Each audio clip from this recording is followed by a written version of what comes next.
नमस्कार. मी गायत्री. तुम्ही ऐकत आहात द पर्पल चॅप्टर. आजचा विषय आहे स्वतःचा स्वीकार, संघर्षाचा दृष्टिकोन आणि आत्मविश्वासाचा उगम. कधीकधी आयुष्य आपल्याला प्रश्न विचारतं, तू स्वतःवर विश्वास ठेवतोस का? चला तर मग या प्रवासात आपण उत्तर शोधूया, शांतपणे, मनापासून. आपण एखाद्या गोष्टीचा पूर्ण स्वीकार केव्हा करतो? ज्या वेळेस आपण त्याच्यावर मनापासून प्रेम करतो.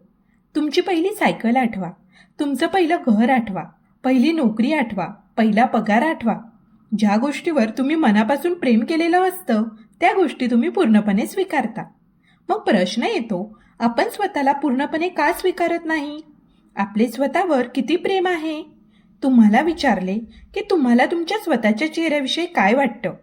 तुमचा जसा चेहरा आहे तसा तुम्हाला तो आवडतो का? याचं लगेच उत्तर देऊ नका. काही वेळ याचा विचार करा. समजा परत जन्म घ्यायची वेळ आली तर हाच चेहरा चालेल का काही बदल करावासा वाटतो? कित्येक जणांना वाटतं माझं सगळं चांगलं आहे, फक्त थोडा बदल हवा. काहींना त्यांचे केस कुरळे असतात ते नकोसे वाटतात. ज्यांचे सरळ केस आहेत त्यांना कुरळे केस आवडतात.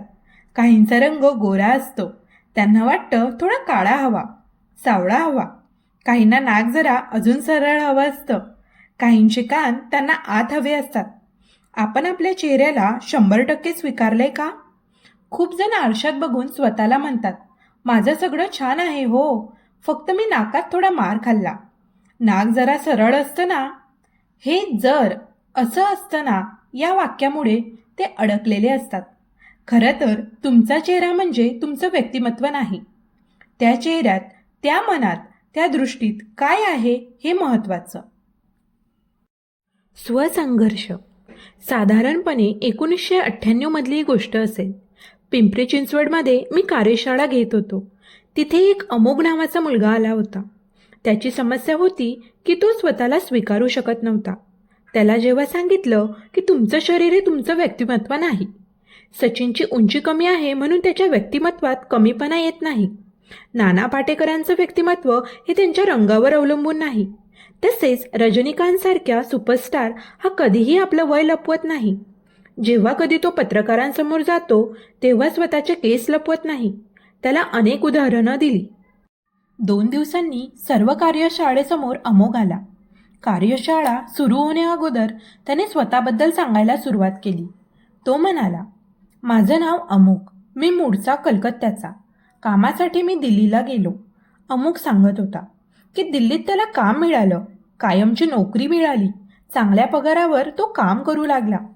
अमोघने पुढे सांगितले की बघता बघता मी तिथे भाड्याचं घर घेतलं. घरात 4 गोष्टी घेतल्या आणि माझ्याच कंपनीत काम करणाऱ्या एका मुलीशी माझी ओळख झाली. आमच्या ओळखीचं रूपांतर मैत्रीमध्ये झालं. आम्हालाच कळलं नाही की आम्ही कधी एकमेकांच्या प्रेमात पडलो. आम्ही लग्न करायचं ठरवलं.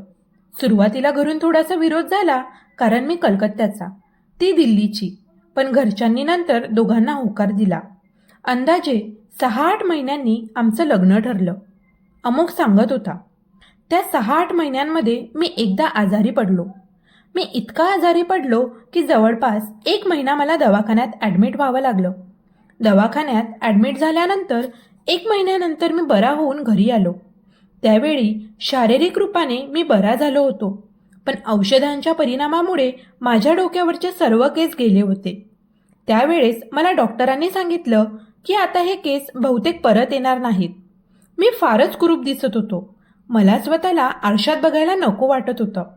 मी चेहरा लपवत होतो आणि अशा परिस्थितीत ज्या मुलीशी माझं लग्न ठरलं होतं त्या मुलीचा मला फोन आला आणि तिने मला सांगितलं की या वयात ज्याच्या डोक्यावर केस नाहीत अशा मुलाशी मला लग्न करायचं नाही. मला हा खूप मोठा झटका होता. अमोघ म्हणाला की मला एवढा मोठा धक्का बसला की मी दिल्ली सोडलं. दिल्लीतून मुंबईत आलो, मुंबईतून पुण्यात आलो.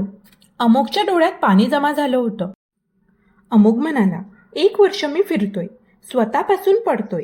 डोक्यावर केस यावेत म्हणून मी पुढच्या भागात केशरोपणाची शस्त्रक्रिया पण केली. ती त्यावेळेला फारच त्रासदायक असायची. समोर बसलेले आश्चर्यानं अमोघकडे बघत होते, कारण अमोघच्या डोक्यावर केस नाहीत हे कोणी ओळखणं शक्यच नव्हतं. अमोघच्या डोक्यावर खूप चांगल्या क्वालिटीचा विग होता. त्यावर अमोक टोपी घालायचा. अमोक पुढे म्हणाला की डोक्यावर केस यावेत म्हणून मी या वर्षात 1,00,000पेक्षा जास्त खर्च केलाय. बघता बघता अमुकचा चेहरा बदलला. त्याच्या चेहऱ्यावर आत्मविश्वास आला होता. डोळ्यातलं पाणी पुसून त्याने सांगितलं, आजपासून मी जसा आहे तसा लोकांसमोर जाणार आहे. मी जसा आहे तसे मी स्वतःला पूर्णपणे स्वीकारले आहे. माझ्या डोक्यावर जेवढे केस आहेत नाहीत, जसा मी आहे, जसा माझा चेहरा आहे तसा मला मी स्वीकारला आहे. आणि त्याने सगळ्यांसमोर डोक्यावरची टोपी काढली. वीक काढून बाजूला ठेवला. मी असा आहे, अमोक आवेशाने सर्वांना म्हणाला. याच माझ्या चेहऱ्यावर मी मनापासून प्रेम करायला शिकलो आहे. मी मनापासून माझा स्वीकार करतोय. त्याचं बोलणं इतकं मनापासून होतं की समोर बसलेले सर्व उठून उभे राहिले. टाळ्या वाजवताना कित्येकांचे डोळे ओले झाले होते. अमोकच्या त्या एका छोट्या कृतीने समोर बसलेल्या कित्येकांचा आत्मविश्वास दुणावला होता. फक्त अमोकने स्वतःचा तो जसा आहे तसा स्वीकार केला. आत्मविश्वास हा तुमच्या आतमध्येच मिळतो. तो कुठे बाहेर शोधावा लागत नाही. आपल्या विचारांनीच आत्मविश्वास तयार होतो आणि आपल्या विचारांनीच आपण आत्मविश्वास गमावतो. ही गोष्ट मनाला स्पर्शली असेल तर नक्कीच द पर्पल चॅप्टरला सबस्क्राईब करा. स्वतःवर विश्वास ठेवा आणि पुढच्या भागात पुन्हा भेटूया.